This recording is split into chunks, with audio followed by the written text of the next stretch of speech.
Assalamualaikum warahmatullahi wabarakatuh. Saya Kiswanto, SPDSD. Dari SDN 169 Cinta Damai Kabupaten Tanjung Jabung Barat Jambi. Saya calon guru penggerak Angkatan 10. Dengan fasilitator, Bapak Arbain, SPD, MPD dan Bapak Yudi Fahrian, MPD. Sebagai pengajar praktik.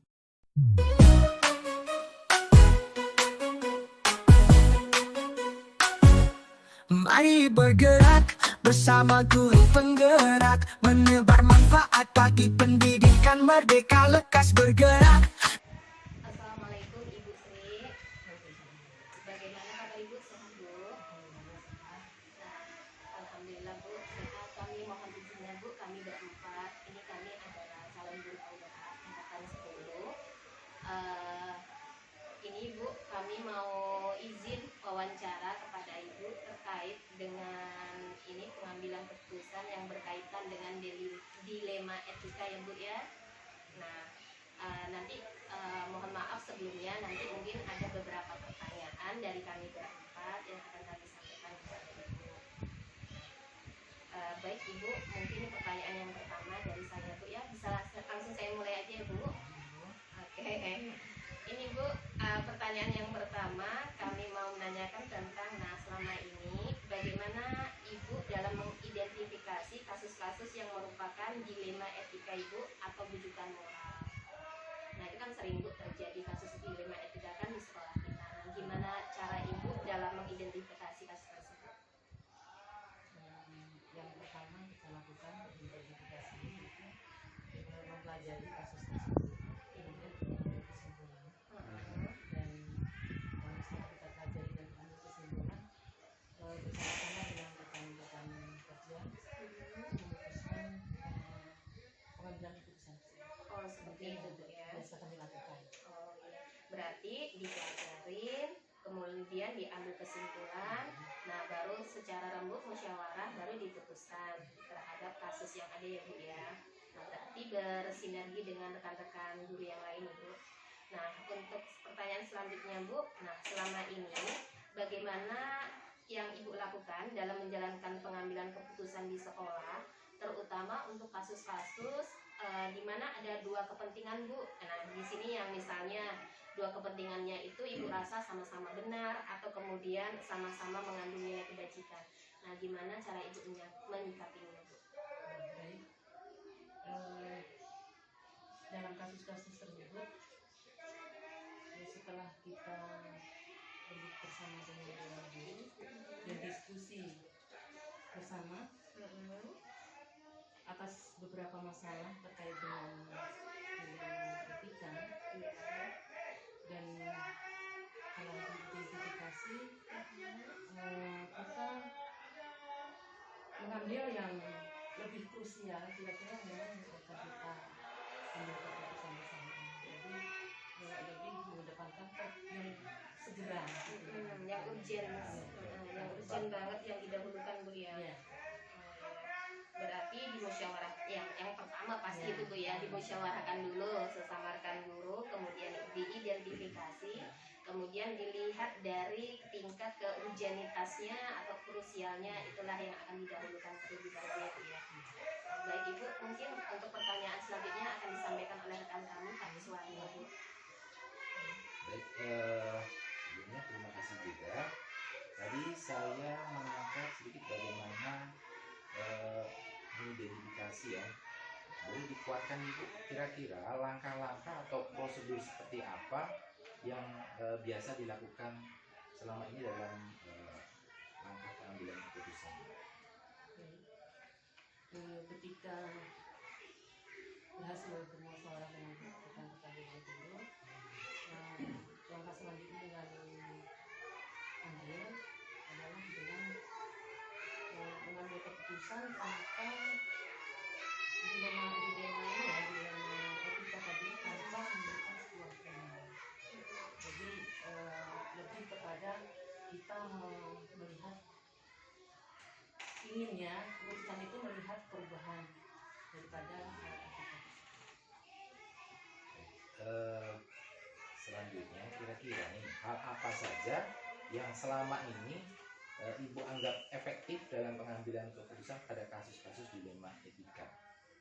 Nah, mungkin apa ya eh,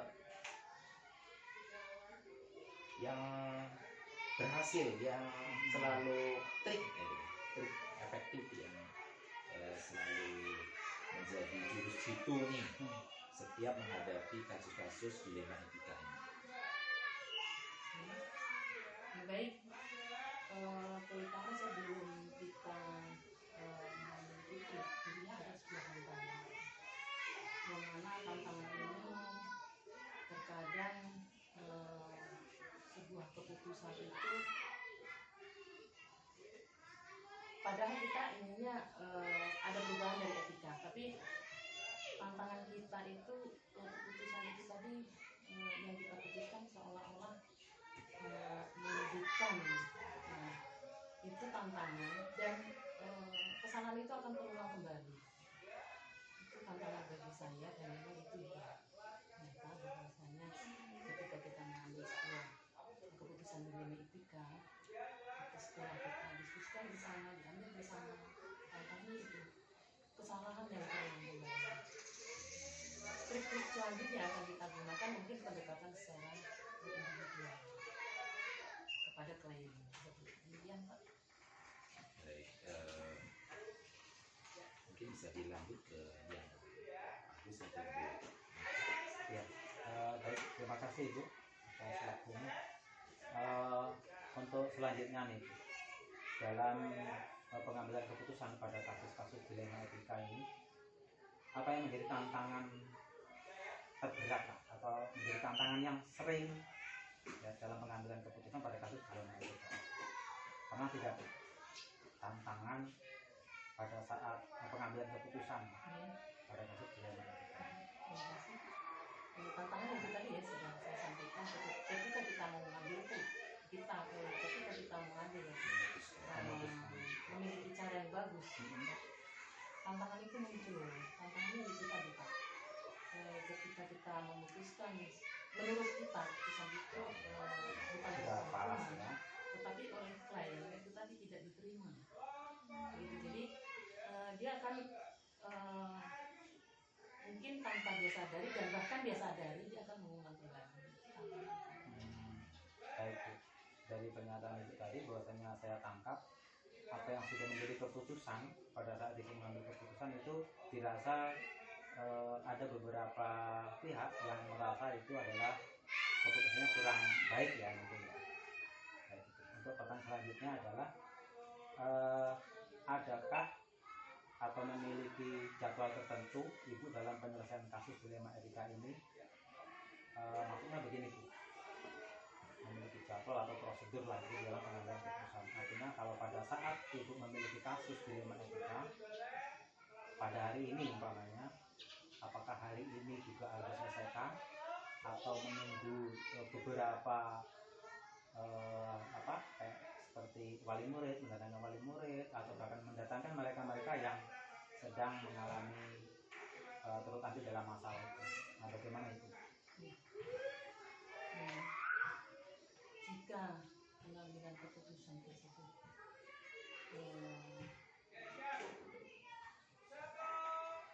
pasti kita butuhkan pengambilan keputusan tersebut, pasti kita butuhkan ada faktor-faktor yang sangat kita butuhkan dalam hal ini. Ketika sebuah keputusan dilema etika diputus pada hari ini, dan saya rasa dilema etika itu kita rasa tidak bisa selesai hari ini, maka langkah yang terakhir yang pertama memberikan ruang waktu kepada klien tersebut. Oke, hari ini berarti tidak bisa kita putuskan bersama. Untuk itu saya memberi ruang kepada klien kapan kira-kira bisa datang ke sekolah, sembari saya sendiri mencari dari berbagai sumber, mencari informasi dari berbagai sumber bagaimana menghadapi hal ini, sehingga pada waktu yang telah ditentukan oleh kita bersama, keputusan kita bersama antara klien dan saya, nanti akan sinkron. Apakah yang disampaikan oleh klien itu nanti sesuai dengan yang saya dapat, karena jujur ya, kita butuh beberapa faktor, di antaranya yang pendukung daripada dewan guru juga, kemudian orang tua ini kan menghadapi anak, dan juga dengan guru juga kita memiliki dilema etika itu. Jadi begitu sih Pak, atas pertanyaan Bapak, beberapa faktor yang saya lakukan. Baik, terima kasih Bu. Berarti bisa kita simpulkan bahwasanya pada saat pengambilan keputusan itu Ibu ada, kalau memang dirasa keputusan itu tidak bisa diselesaikan pada saat itu, maka Ibu ibaratnya membuat jadwal tertentu dengan cara mengumpulkan beberapa mereka yang bisa diajak untuk urun rembuk lah istilahnya, duduk bersama untuk menyelesaikan permasalahan itu. Dan terima kasih Bu. Bisa dilanjut? Baik Bu, saya lanjutkan ya. Nah di sini kita ketahui juga banyak sekali memang permasalahan yang mungkin sudah Ibu coba selesaikan, sudah diselesaikan berkaitan dengan dilema etika selaku pimpinan di sekolah ini gitu. Jadi saya ingin tahu kira-kira siapa yang bisa terlibat gitu Bu dalam penyelesaian sebuah masalah tersebut. Dilema etika beberapa yang dapat dilibatkan dalam pengambilan keputusan tersebut, ya terutama dewan guru itu pasti, dewan guru itu pasti tergantung daripada kasus daripada dilema etika itu sendiri. Jika itu kasusnya terjadi di guru, mestinya kita akan kumpul sama guru dengan tanda kutip mungkin tidak bisa menghadirkan klien. Saya minta dukungan daripada rekan-rekan dewan guru ada di dalam etika yang saya hadapi seperti terhadap si A. Kenapa si klien tidak dihadirkan? Untuk menjaga wibawa dia juga, itu kalau terjadi sama guru. Jadi kalau terjadi sama siswa, kita tidak lepas dari wali kelasnya, kemudian kemudian adanya kolaborasi lah Bu ya dalam penyelesaian suatu kasus, baik itu dari dewan guru dan manajemen sekolah yang baik. Mungkin yang berikutnya nih Bu, kita ini ya di sini ingin meminta tips lah kira-kira gitu Bu, dalam Ibu sudah memimpin selama ini dan mungkin ini adalah penerusnya ya Bu ya. Jadi kira-kira tips-tips apa yang bisa diberikan, misalnya wejangan apa, atau misalnya apa sih yang bisa Ibu sampaikan tentang kaitannya permasalahan yang sudah ada sebelumnya ini yang bisa diselesaikan gitu Bu. Jadi bisa ada masukan gitu tentang permasalahan-permasalahan topik-topik bagaimana yang bisa diselesaikan berkaitan dengan dilema etika tentunya. Terima kasih. baik, terkait dengan tips-tips yang sudah saya lakukan selama ini. Yang pertama itu kita melihat kasus itu sendiri. Dari kasus itu sendiri, bahkan kasus itu tidak hanya satu dua yang berbeda, dan itu mungkin bisa kita jadwalkan dalam 1 minggu atau 1 bulan, tergantung daripada adanya kasus. Ketika kasus dalam 1 minggu itu kok kasus apapun kita catat, kemudian kita identifikasi, kemudian kita berefleksi mana yang kira-kira segera kita ambil keputusan, segera kita rembuk bersama. Tentunya tidak lepas dari keterlibatan dari semua pihak, baik dari orang tua, baik dari bapak dan guru, baik itu tenaga pendidikan yang terkait dengan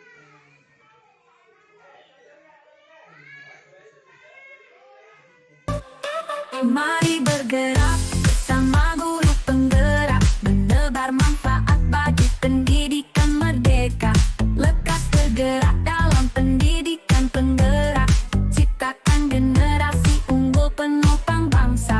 Mari bergerak, lekas bergerak, dan selalu menggerakkan. Mari bergerak, lekas bergerak, dan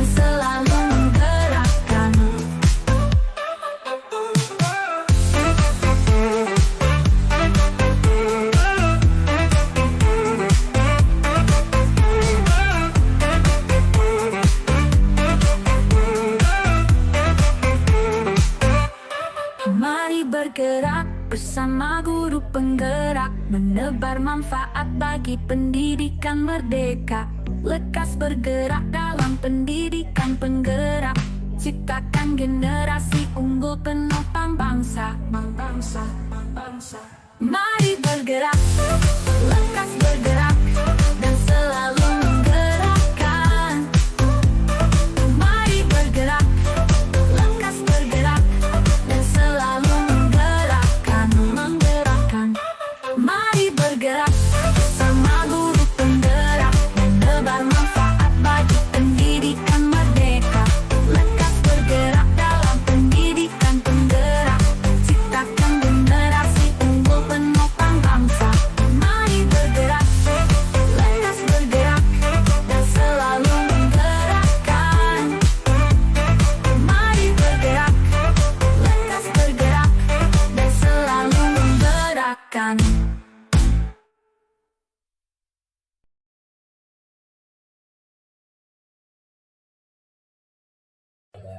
Ibu dan teman-teman rekan CGP ya. Pada hari ini kita bisa berkumpul, kemudian melaksanakan kegiatan wawancara di salah satu pemenuhan tugas CGP.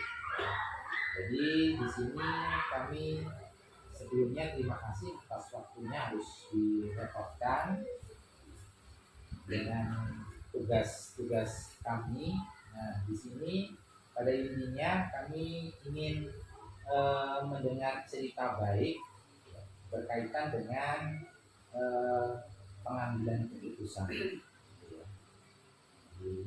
ingin nih pengalamannya. Nah, jadi nantinya kami akan mengajukan beberapa pertanyaan. Baik.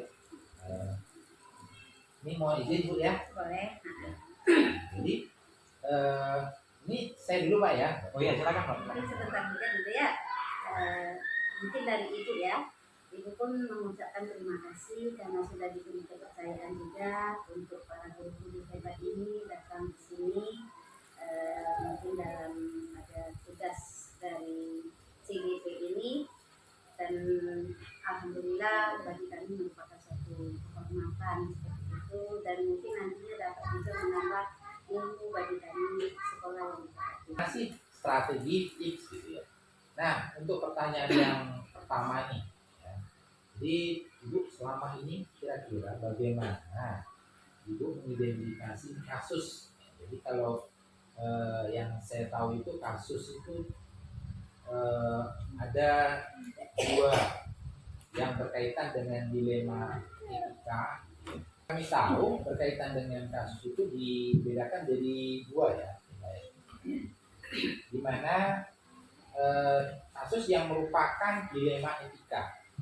Jadi ada kebimbangan, ada dilematik dalam pengambilan keputusan, dengan kasus yang lebih cenderung ke bujukan moral.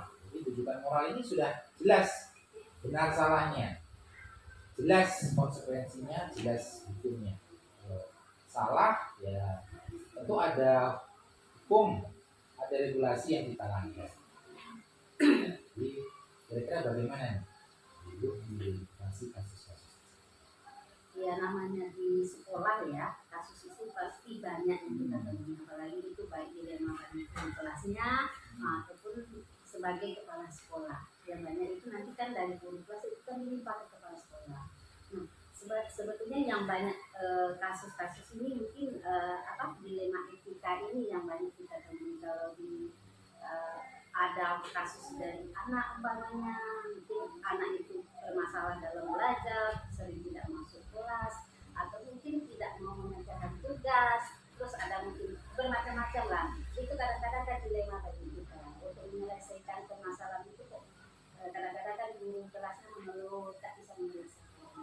Jadi hal-hal seperti itu pasti saya rasa di sekolah-sekolah itu ada.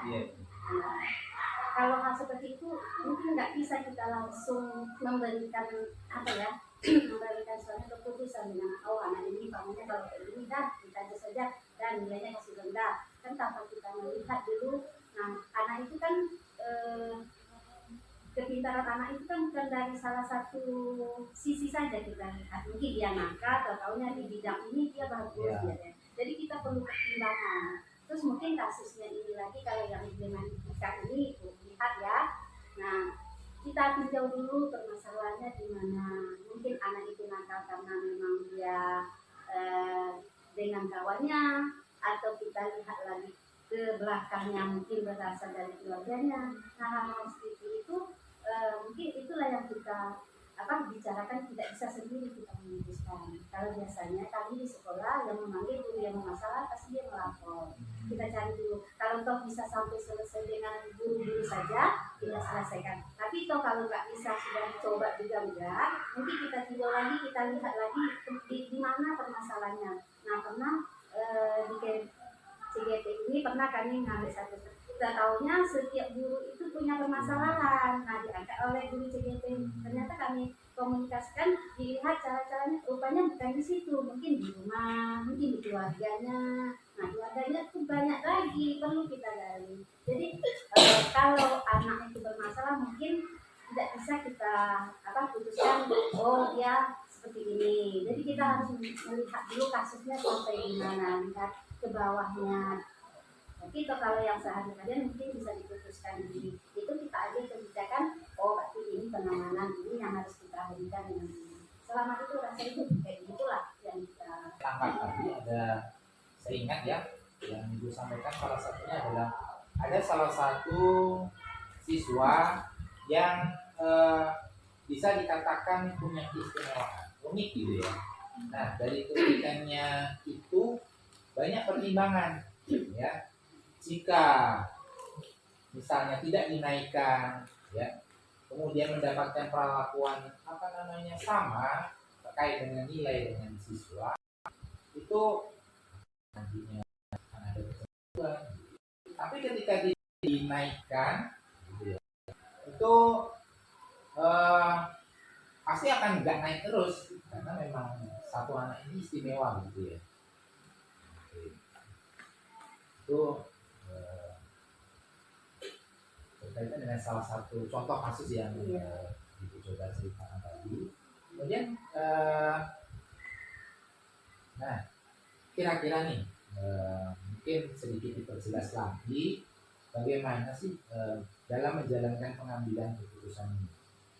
Kalau tadi saya tangkap nih tidak serta-merta langsung diputuskan saat itu. Kira-kira gimana? Nah, setelah kita tahu kan permasalahan, ya kita tahu dari guru, dari siswa itu sendiri, kemudian kan kita minta lagi dari orang tua. Contoh tadi salah satu anak ABK itu tadi. Jadi untuk lapor kan kita berbeda ya, soalnya kita di sekolah kita punya anak ABK yang kami tangani satu, sementara gurunya kan tidak ada, jadi proses yang masuk ke sini tidak ada. Tetapi kita harus menerima siswa tersebut. Nah, itu kan dilema bagi guru, mau dikasihkan pembelajaran, nah anak ini nggak mampu, tidak dikasih dia tidak belajar. Terus orang tuanya pertama awal itu kan dia menyamakan anaknya itu dengan dengan temannya lain, dia pokoknya harus anak PR-nya itu anaknya harus itu, sementara anaknya kan nggak mampu. Nah, itu yang nggak bisa guru memutuskan. Nah, setelah saya cari tahu, panggil orang tuanya, ternyata anak ini ya dengan kondisi dia seperti itu, tahu riwayatnya, anak ada tahunya riwayatnya dia dari kecil umur 1 bulan dioperasi. Nah, vonis dari dokter dia menyatakan kalau anak ini sehat itu sudah bagus. Nah, nanti anak ini kalau operasinya berhasil, dia akan cacat, bisa buta, bisa tuli, bisa dia lumpuh. Nah, tapi tolong Tuhan dia bisa, cuma kondisi fisiknya memang tidak itu. Nah, dengan ada gambaran dari dokter itu tadi, kami mengasih penjelasan dengan orang tuanya seperti itu, komunikasi dengan orang tua. Terus kami berkomunikasi juga dengan pengawas. Nah, dengan pengawas nanti pengawas kan sudah mengasih tahu ke dinas tadi, memang anak ini kalau dinaikkan ya tidak apa-apa. Jadi kita tidak mengambil keputusan itu hanya sendiri saat ke sekolah. Jadi kita pengawas juga kita beritahu. Jadi kalau yang saya tangkap tadi dalam pengambilan keputusan salah satunya adalah terkait dengan salah satu siswa yang istimewa tadi ya, ABK. Kemudian dilemanya adalah bagaimana kelakuannya, bagaimana harus naik kelas tidaknya gitu ya. Kemudian jadi harus digali, diidentifikasi lebih dalam gitu ya. Apa yang melatar belakangi dan solusi yang bisa ditawarkan terkait anak tersebut. Kira-kira begitu ya? Iya. Jadi mungkin kita bukan dari kulit awalnya saja kita memutuskan suatu anak ini memberikan suatu keputusan ke anak ini. Oh, kita lihat dulu kali, oh ini nakal, sudah kita aja saja dia anak nakal. Tapi kita gali dulu di bawahnya, mungkin kenakalannya itu ada penyebabnya. Mungkin setiap anak itu pasti punya permasalahan masing-masing. Jadi disitulah kita harus menggali dulu. Contoh Pak Sapi ini ya, kita tahu, oh Pak kita ada keluarga seperti ini. Jadi itulah yang banyak saya rasa yang harus dimiliki guru itu dulu. Gitu. Nah disitulah mungkin mulai etika itu. Jadi anak itu saya rasa dari pengamatan saya mungkin perlulah ilmu konseling itu sedikit banyak itu dimiliki oleh guru. Jadi salah satu pertimbangan keputusan dalam pembelajaran keberlanjutan terhadap anak yang istimewa tadi, kalau tidak salah ya kita ibu perlu pertimbangan juga pada orang dinas bagaimana kira-kira langkah selanjutnya. Kemudian kalau tidak salah juga tadi perlu musyawarah dengan orang tua gitu ya. Mungkin boleh dilanjut. Baik, selanjutnya ya Bu. Kira-kira di dalam pengambilan keputusan hal-hal apa saja yang selama ini menjadi tantangan pada penyelesaian kasus, terutama kasus pidana etika yang sudah pernah yang awal diberikan. Kita ambil aja satu contoh dari anak yang berkebutuhan khusus tadi ya, anak yang dari awal kelas 1 dulu itu memang problema di sekolah ini. Soalnya anak itu tanpa dia secara refleks dia bisa menampar kawannya, kalau jatuh kawan diinjak-injaknya, emosinya meluap kayak gitu. Jadi awal-awal kan kita nggak tahu seperti apa anak itu, latar belakang seperti apa. Terus mulailah berdatangan orang tua kayak gitu. Ini cerita kasus ya. Mulai berdatang, oh anakku ditinju, dipijak-pijak. Dia memang nggak sadar. Pak Hendra aja Mbak Man guru tegak di situ, ditunggunya Pak Guru. Nah setelah itu akhirnya saya kumpulkan orang tua, jelaskan dengan pertama di dalam ruangan kelas saja dulu dengan teman-temannya. Untuk si Abdul ini anak-anak ibu tolong jangan dijahilin, tolong diajak dia main baik-baik. Nah secara perlahan-lahan itu mulai berubah. Terus orang tuanya di luar karena kita memang memperhatikan dia, akhirnya orang tua lain itu cemburu Pak Agus. Ini kisah nyata ya. Sudah itu kok Agus mentang-mentang dia agak ada hubungan keluarga terus dibela kayak gitu. Padahal kita ingin memisahkan supaya hal-hal itu tidak terjadi. Nah setelah itu ibu kumpulkan wali muridnya. Jadi ibu kasih tahulah riwayat anak tersebut ke wali murid lain. Dan akhirnya wali murid lain dan anak-anak pun tidak memperlakukan atur itu. Secara perlahan-lahan udah berubah seperti itu. Nah jadi anak-anak itu kan nggak tahu latar belakang dia. Itu matanya cuma sebelah itu nggak nampak. Terus kalau kita belajar mengasih tahu dia 5 menit itu dia sudah habis itu nggak ingat lagi dia.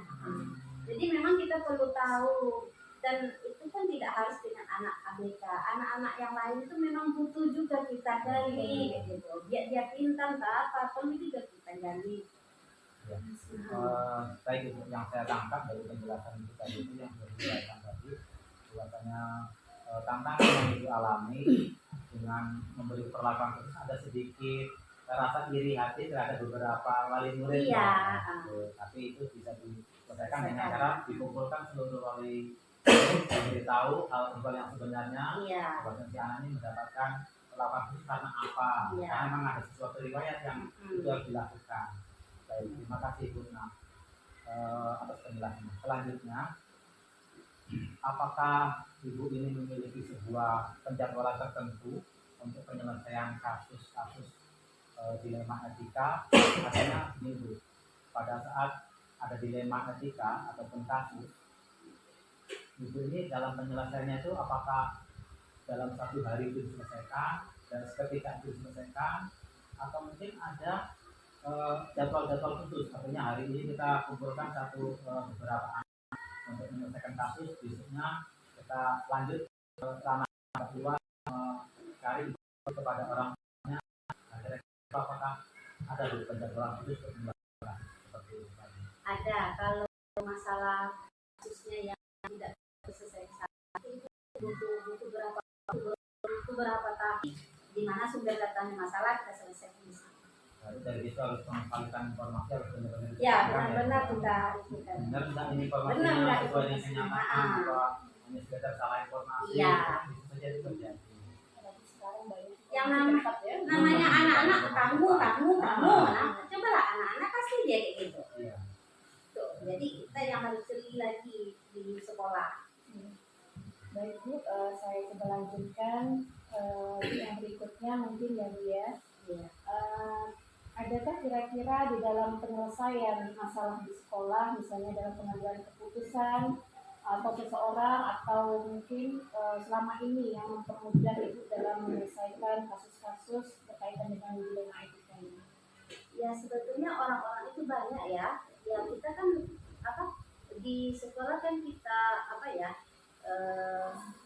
guru majelis guru ini kan adalah orang-orang yang membantu kita dalam penyelesaian masalah.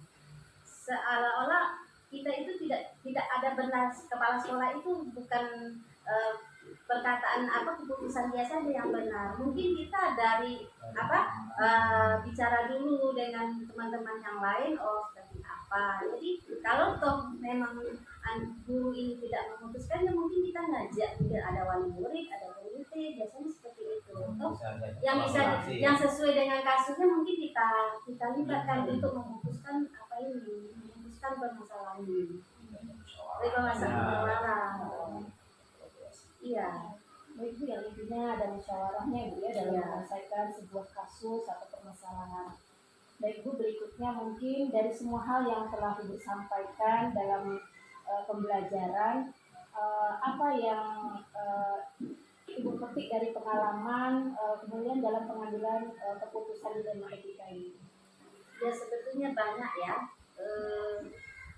Kita pun dengan adanya kasus-kasus, dengan adanya pola tingkah laku siswa kita sebagai guru di sekolah, banyak hal-hal yang kita dapatkan.